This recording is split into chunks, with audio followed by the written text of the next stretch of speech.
bom dia, boa tarde, boa noite. Que a paz do Senhor Jesus seja com você e sua casa.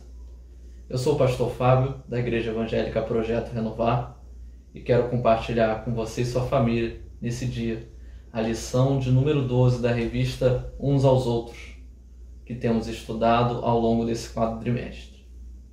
A lição número 12 tem por título Falem entre vocês com salmos, hinos e cânticos espirituais.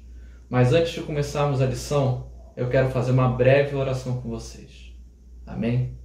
Então feche teus olhos no lugar que você está e vamos invocar o nome do Senhor nesse momento. Soberano Deus e eterno Pai, te rendemos graças, Senhor, por nesse momento podemos estar estudando a Tua Palavra, que Teu Espírito possa abrir o nosso entendimento e possamos aprender de Ti para não pecar contra Ti. Nos ajuda, Senhor, nesse momento a entender o que a Tua Palavra tem para nos ensinar. É isso que te pedimos e te agradecemos no nome do Senhor Jesus. Amém. Louvado seja Deus. Quero convidar vocês a abrirem suas revistas na página de número 56, onde começa a nossa lição. E nós temos o nosso texto básico na carta aos Efésios, capítulo de número 5, versículos de número 19 e 20.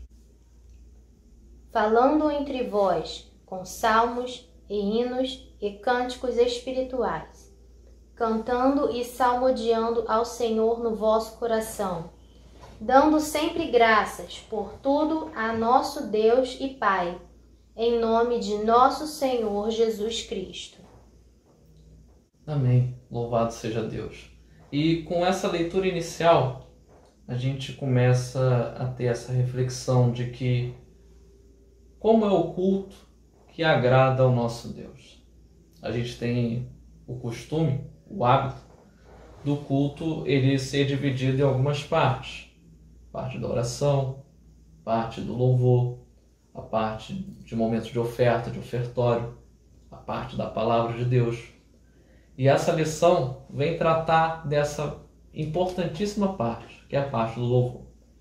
Que em alguns lugares, em algumas doutrinas, é colocado um demasiado tempo, em outras é um pouco deixado de lado, mas que certamente é uma parte importante e integrante do culto que agrada a Deus. E a gente pensando em louvor, como podemos refletir em que tipo de música, que tipo de sons, que tipo de harmonia deve participar da adoração a Deus?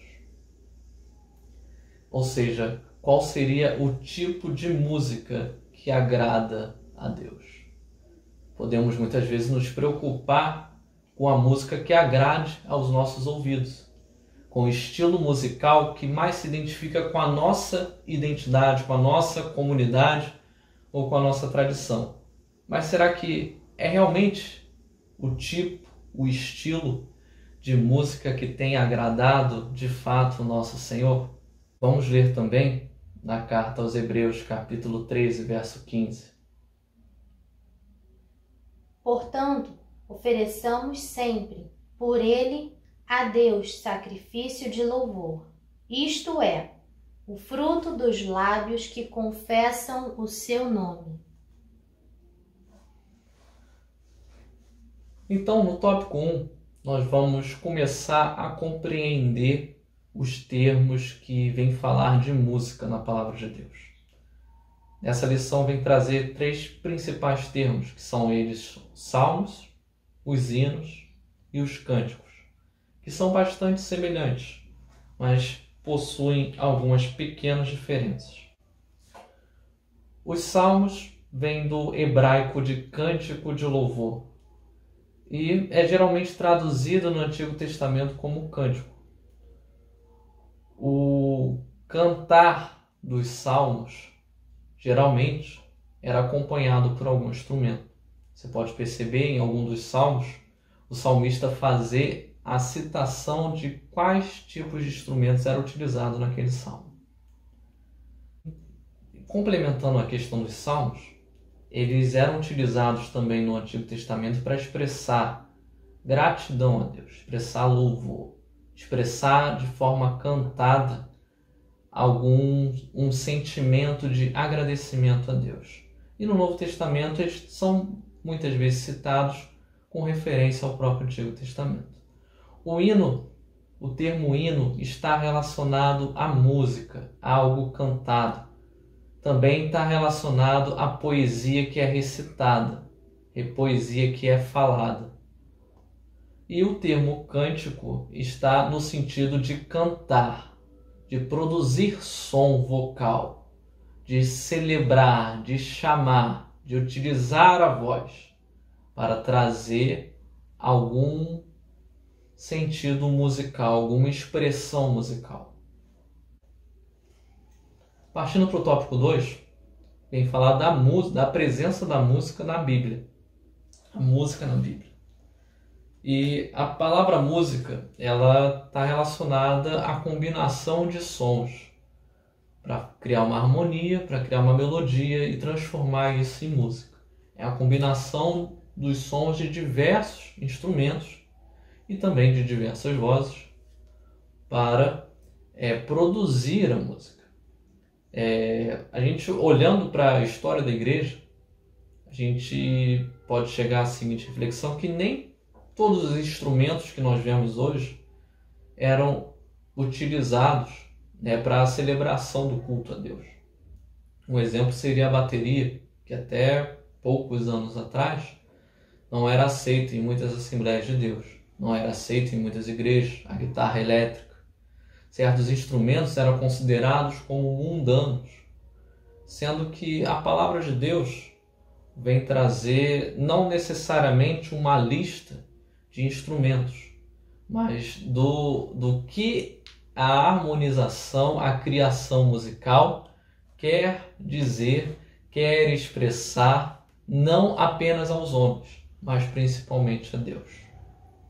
E vamos ver, e com a citação de diversos textos bíblicos, tanto do Antigo quanto do Novo Testamento, que a música sempre esteve presente na Bíblia. Dessa forma, a gente pode entender que a música ela é parte fundamental do culto, não somente do culto público. Olhamos a música apenas, muitas vezes, como uma apresentação, como uma orquestra, como um show musical que vamos ver num culto à noite de domingo. Mas a música ela deve estar presente nos momentos de culto a Deus. A música deve estar presente no culto, não somente no culto público, mas em todo momento de culto a Deus. Se você realiza um culto dentro da sua casa, deve haver música, deve haver louvor a Deus. Se você realiza no seu devocional, no seu clamor a Deus, você deve louvar o Senhor. Às vezes olhamos para o nosso timbre de voz ou para a nossa inexperiência musical, não saber tocar um instrumento, mas a palavra de Deus convida que todos que têm fôlego louvem ao Senhor.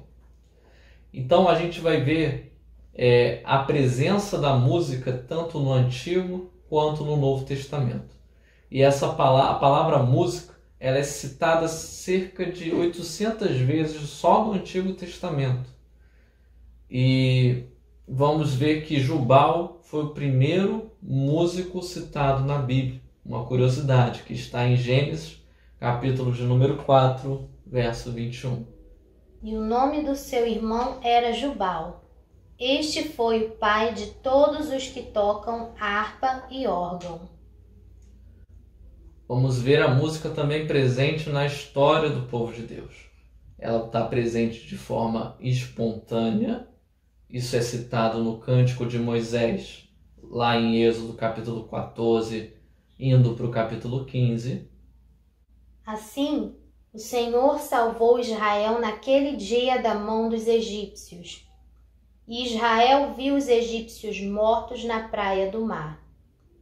E viu Israel a grande mão que o Senhor mostrara aos egípcios. E temeu o povo ao Senhor, e creu no Senhor e em Moisés, seu servo. Então cantou Moisés e os filhos de Israel este cântico ao Senhor, e falaram, dizendo: Cantarei ao Senhor, porque sumamente se exaltou. Lançou no mar o cavalo e o seu cavaleiro. O Senhor é a minha força e o meu cântico. Ele me foi por salvação. Este é o meu Deus. Portanto, lhe farei uma habitação. Ele é o Deus de meu pai, por isso o exaltarei. O Senhor é varão de guerra, o Senhor é o seu nome. E não só de forma espontânea, a música também era exercida na história do povo de Deus de forma profissional. Nós vemos isso no primeiro livro de Crônicas, capítulo 15, verso 22. Quenanias, príncipe dos levitas, tinha cargo de entoar o canto. Ensinava-os a entoá-lo, porque era entendido nisso.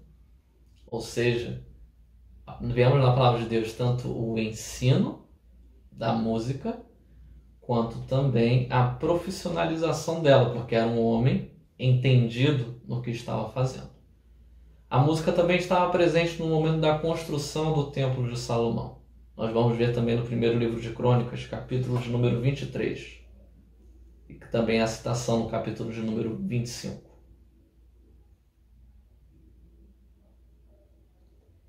E 4.000 porteiros, e 4.000, para louvarem ao Senhor com os instrumentos, que eu fiz para o louvar, disse Davi. E era o número deles, juntamente com seus irmãos instruídos no canto do Senhor, todos eles mestres, 288. Não eram poucas pessoas que estavam ali para o exercício desse árduo e bonito ministério. Que Deus possa continuamente estar nos capacitando para louvar o nome dele. Nós vemos a presença também da música no livro de Salmos. Vemos diversas melodias que eram para ser cantadas no culto a Deus. E, em especial, eu queria ler junto contigo o Salmo de número 150, porque não somente em cântico a Deus o Salmo 150 expressa, mas também cita diversos instrumentos utilizados para adoração a Deus. Louvai ao Senhor, louvai a Deus no seu santuário, louvai-o no firmamento do seu poder. Louvai-o pelos seus atos poderosos, louvai-o conforme a excelência da sua grandeza. Louvai-o com o som de trombeta, louvai-o com o saltério e a harpa.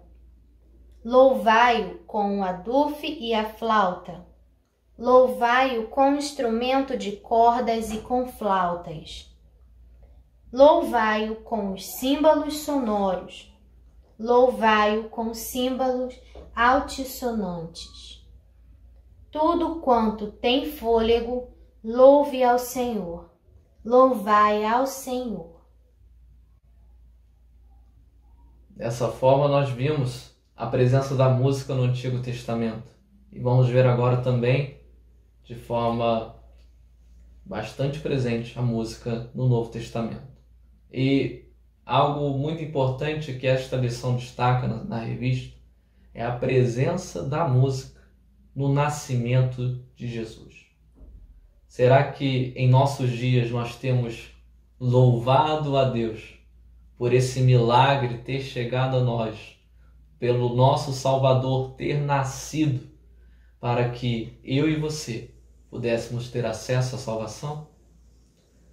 Vemos cânticos de pessoas importantes ali no nascimento de Cristo, como Maria, como Zacarias, e vamos verificar cada um desses cânticos. Primeiramente o de Maria, que está no Evangelho de Lucas, todos esses cânticos presentes no Evangelho de Lucas, e de forma quase que sequencial.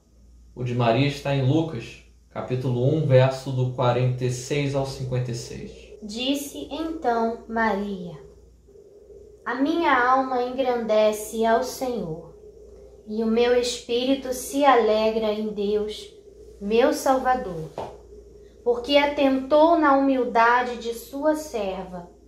Pois eis que, desde agora, todas as gerações me chamarão bem-aventurada, porque me fez grandes coisas o poderoso, e santo é o seu nome. E a sua misericórdia é de geração em geração sobre os que o temem. Com o seu braço agiu valorosamente, dissipou os soberbos no pensamento de seu coração. Depois dos tronos os poderosos e elevou os humildes.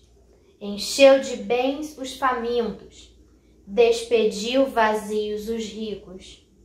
E auxiliou a Israel, seu servo, recordando-se da sua misericórdia, como falou a nossos pais, para com Abraão e sua posteridade para sempre.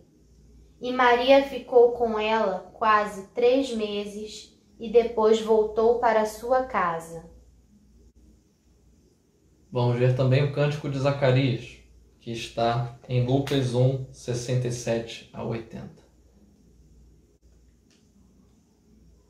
E Zacarias, seu pai, foi cheio do Espírito Santo e profetizou, dizendo: Bendito o Senhor, Deus de Israel, porque visitou e remiu o seu povo, e nos levantou uma salvação poderosa na casa de Davi, seu servo, como falou pela boca dos seus santos profetas, desde o princípio do mundo, para nos livrar dos nossos inimigos e das mãos de todos os que nos aborrecem, e para manifestar misericórdia a nossos pais, e para lembrar-se do seu santo concerto, e do julgamento que jurou a Abraão nosso pai, de conceder-nos que, libertados da mão de nossos inimigos, o servíssemos sem temor, em santidade e justiça perante ele todos os dias da nossa vida. E tu, ó menino, serás chamado profeta do Altíssimo, porque hás de ir ante a face do Senhor e preparar os seus caminhos, para dar ao seu povo conhecimento da salvação, na remissão dos seus pecados, pelas entranhas da misericórdia do nosso Deus, com que o Oriente do Alto nos visitou, para alumiar os que estão assentados em trevas e sombra de morte, a fim de dirigir os nossos pés pelo caminho da paz. E o menino crescia e se robustecia em espírito, e esteve nos desertos até o dia em que havia de mostrar-se a Israel. Vemos também agora, em Lucas 2, versículo 13 e 14, que os anjos também louvavam a Deus pelo nascimento de Cristo. E no mesmo instante apareceu com um anjo uma multidão dos exércitos celestiais, louvando a Deus e dizendo: Glória a Deus nas alturas, paz na terra, boa vontade para com os homens. E Simeão também louvou pelo nascimento de Cristo. Está em Lucas, capítulo 2, 28 ao 32.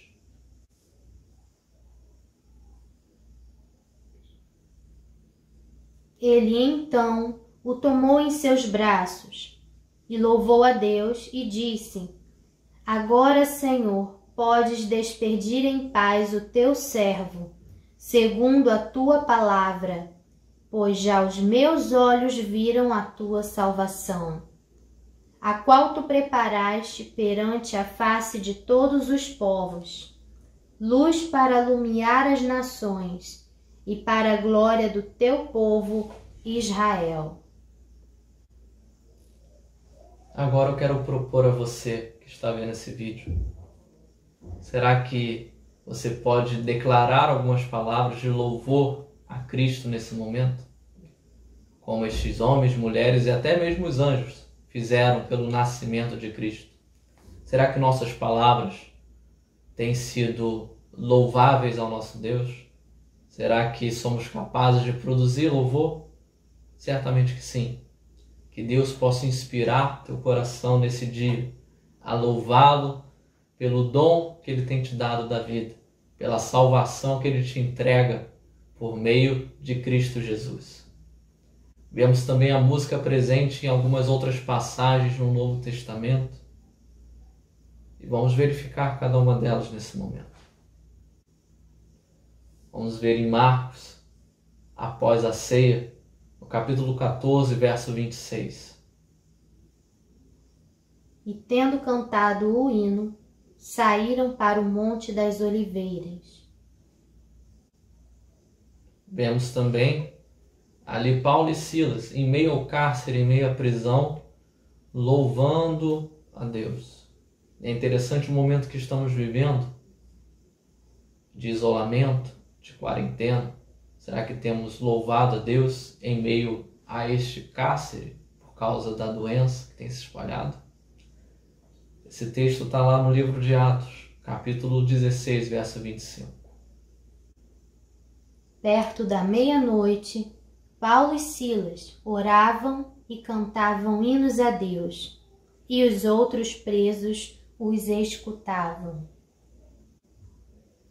O próprio versículo-chave dessa lição recomenda, Paulo exorta a igreja em Éfeso que venhamos falar entre nós, venhamos estar continuamente louvando, cantando, trazendo ao nosso Senhor hinos, cânticos espirituais no nosso coração, expressando esse louvor a Deus. Efésios 5, 19. Falando entre vós com salmos e hinos e cânticos espirituais, cantando e salmodiando ao Senhor no vosso coração. Vemos também, para encerrarmos essa parte, em Apocalipse, a menção do louvor a Deus, feita ali pelos 144.000 israelitas, e também o próprio Cântico de Moisés, no capítulo 15. E cantavam um como cântico novo diante do trono e diante dos 4 animais e dos anciãos. E ninguém podia aprender aquele cântico, senão os 144.000 que foram comprados da terra. E vi como mar de vidro misturado com fogo e também os que saíam vitoriosos da besta e da sua imagem e do seu sinal e do número do seu nome, que estavam junto ao mar de vidro e tinham as harpas de Deus. E cantavam o cântico de Moisés, servo de Deus, e o cântico do Cordeiro, dizendo: Grandes e maravilhosas são as tuas obras, Senhor, Deus Todo-Poderoso. Justos e verdadeiros são os teus caminhos, ó Rei dos santos. Quem te não temerá, ó Senhor, e não magnificará o teu nome?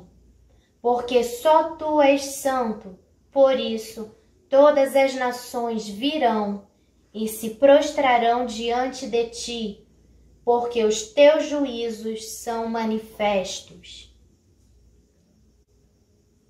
Agora, vamos ver a parte final da lição, que é a parte 3, que vem trazer uma lista de afirmações compostas pelo autor e com base em 2 textos que ele recomenda a leitura, que estão citados na lição. Mas vamos refletir sobre essas 7 frases, essas 7 afirmações sobre a natureza e a função da música na igreja. A primeira afirmação vai dizer que a música é uma linguagem. Se olharmos para o termo linguagem, está associado ao conjunto de sinais, de sons, de palavras, de expressões. E como linguagem, a função fundamental de uma linguagem é comunicar. A música, ela deve comunicar algo. A música popular traz uma mensagem. A música erudita traz outra mensagem. E a música sacra, a música cristã, a música que procura trazer louvor ao nosso sagrado, ao nosso Deus. Ela tem comunicado isso? É importante a gente se preocupar com o louvor que tem o objetivo de louvar a Deus. Nós podemos verificar que existem músicas que não necessariamente trazem esse louvor. Existem músicas que não necessariamente engrandecem o nome de Deus. Muitas das vezes vão trazer o engrandecimento do ser humano, o engrandecimento de algum acontecimento e não necessariamente o louvor a Deus. Percebemos que, assim como todas as outras lições, a necessidade de falar entre nós com salmos, hinos e cânticos não é uma opção, é um mandamento, é algo impositivo da palavra de Deus. Devemos sim louvar a Deus, entoar louvores ao seu nome. Isso não impede que construamos canções que motivem o correto comportamento cristão. Mas o objetivo do louvor, da canção, da música, da inspiração musical é comunicar a palavra de Deus, que essa sim tem poder para fazer transformação na vida das pessoas. Segunda frase, a música toca as emoções humanas de modo único. E podemos concordar com essa frase, porque a música ela pode despertar uma série de sensações e emoções. Há mesmo no estudo musical notas que são chamadas de maiores e notas menores. As notas maiores seriam as notas mais alegres, com mais alegria. E as notas menores, elas trazem um ar de tristeza, um ar de pesar. Não que necessariamente o objetivo seja esse, mas certas combinações de sons podem despertar certos tipos de comportamentos. E podemos encarar a música dessa forma.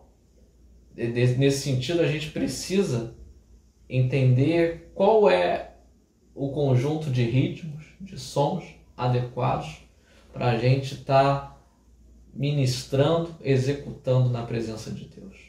Estar transmitindo na vida das pessoas. A frase 3, a música está intensamente ligada à memória. Assim como os outros sentidos, como o olfato, o paladar, até a própria visão, a nossa audição ela pode ser ativadora de alguns momentos da nossa memória. Podem existir músicas que marcam uma geração, que marcam relacionamentos, que marcam casamentos. Certamente você tem uma música que você ouve, gosta e se lembra de algum momento da sua vida, seja qual ele for. E essa frase tem bastante importância a música que executamos no culto público ou no culto doméstico, quando reunimos com alguém que muitas das vezes não conhece ao nosso Senhor Jesus. De repente, uma música que for entoada, um cântico que for celebrado, pode falar e marcar a vida dessa pessoa. E sempre que ela ouvir essa música, ela vai lembrar do momento de culto, do momento que ela recebeu a mensagem de Deus, e isso vai ativar em sua memória esse sentimento dessa necessidade de estar perto de Deus. A música é uma forma de oração, a frase 4 nos diz isso. E eu, certamente você também, já entoou cânticos a Deus em forma de oração. Muitas vezes até aqueles cânticos mais tristes, de mais dificuldade, que os cantores, que os compositores compõem, eles são uma expressão de oração a Deus, só que de forma cantada. O próprio livro de Salmos, muitos deles foram escritos, mas eram para ser recitados de forma cantada. porque compunham uma música. E será que nós temos utilizado os cânticos adequados para elevar o nosso coração a Deus? Precisamos também entender que, assim como a música é uma linguagem, ela fala aos homens e ela também deve falar a Deus. Ela deve engrandecer a Deus. E por engrandecer a Deus, quando nós colocamos a música como uma oração, nós estamos reconhecendo a nossa dependência de Deus, entregando a Ele de forma cantada, de forma harmonizada, a nossa necessidade. A música como linguagem é simplesmente um meio e não um fim. Julgaria essa uma das frases mais importantes, porque a música ela não tem finalidade em si mesma. O que eu quero dizer com isso? A música não é o centro do culto. A música não é o centro da adoração a Deus. O que vai adorar a Deus, o que vai fazer culto a Deus, é a mensagem, é a palavra que está contida na música. Ela é uma forma, é um mecanismo, é um meio de se transmitir algo. Esse algo é a mensagem de Deus. Esse algo é a presença de Deus. A música ela não tem finalidade em si mesma. Eu não vou cantar algo, não vou louvar algo porque eu acho legal ou porque apenas é bonito. E às vezes temos esse comportamento. Mas nós vamos louvar a Deus porque nós temos um objetivo final. Qual é esse objetivo final? Engrandecer a Deus. Por meio de quê? Por meio da música. Através da música. Através do louvor. Através da adoração. Eu não digo que com essas palavras que a música deve ser feita de qualquer forma. Não. Devemos preparar o melhor para o nosso Deus. Se podemos ensaiar, se podemos nos preparar, nos consagrar, nos especializar de forma musical, façamos isso. Para entoar o melhor louvor. Mas não para ele ser apenas bonito ou apenas belo. Porque ele não tem finalidade nele mesmo. Mas para, sim, ele louvar e engrandecer a Deus de forma bela e bonita. 6. A música ajuda a ensinar verdades bíblicas ao povo de Deus. E, em especial nessa frase, eu vejo a aplicação da música muito ao público infantil. Quando queremos ensinar algo para uma criança, para um jovenzinho, muitas vezes é mais fácil ensinarmos através de algo cantado. Facilita a memorização. Certamente você que cresceu num lar cristão, ouviu alguma música, algum corinho que contava uma história bíblica, que contava um acontecimento lá no Antigo ou no Novo Nascimento, no Novo Testamento, perdão, no Antigo ou no Novo Testamento. E vemos isso também presente nas cantatas de Páscoa, nas cantatas de Natal. São movimentos bonitos para contar uma história. E essa história é registrada na Palavra de Deus.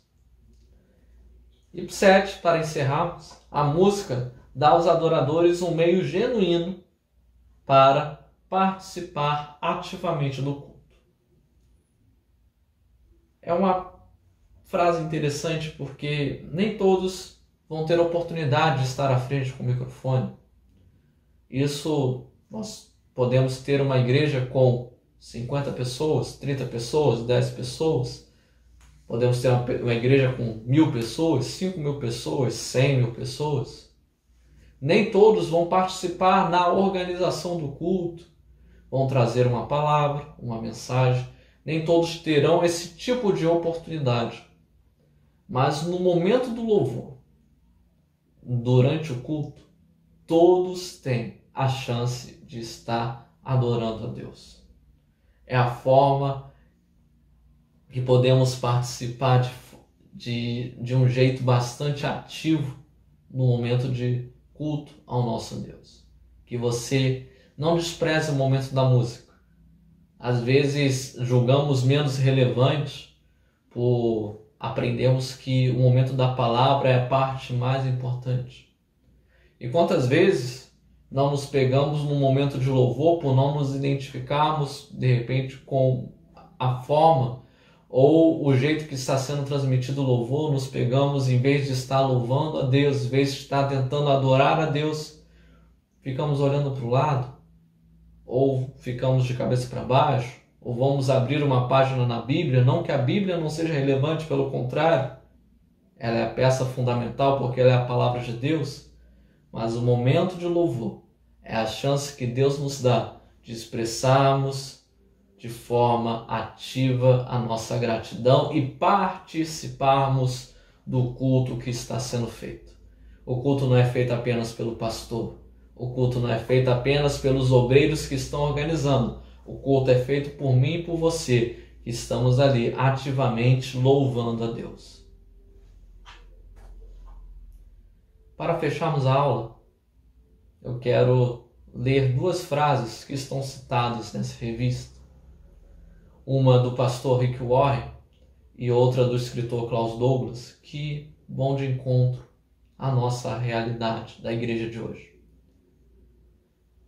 Primeira frase: não existe um estilo de música em particular que é sagrado. O que faz a música sagrada é a sua mensagem.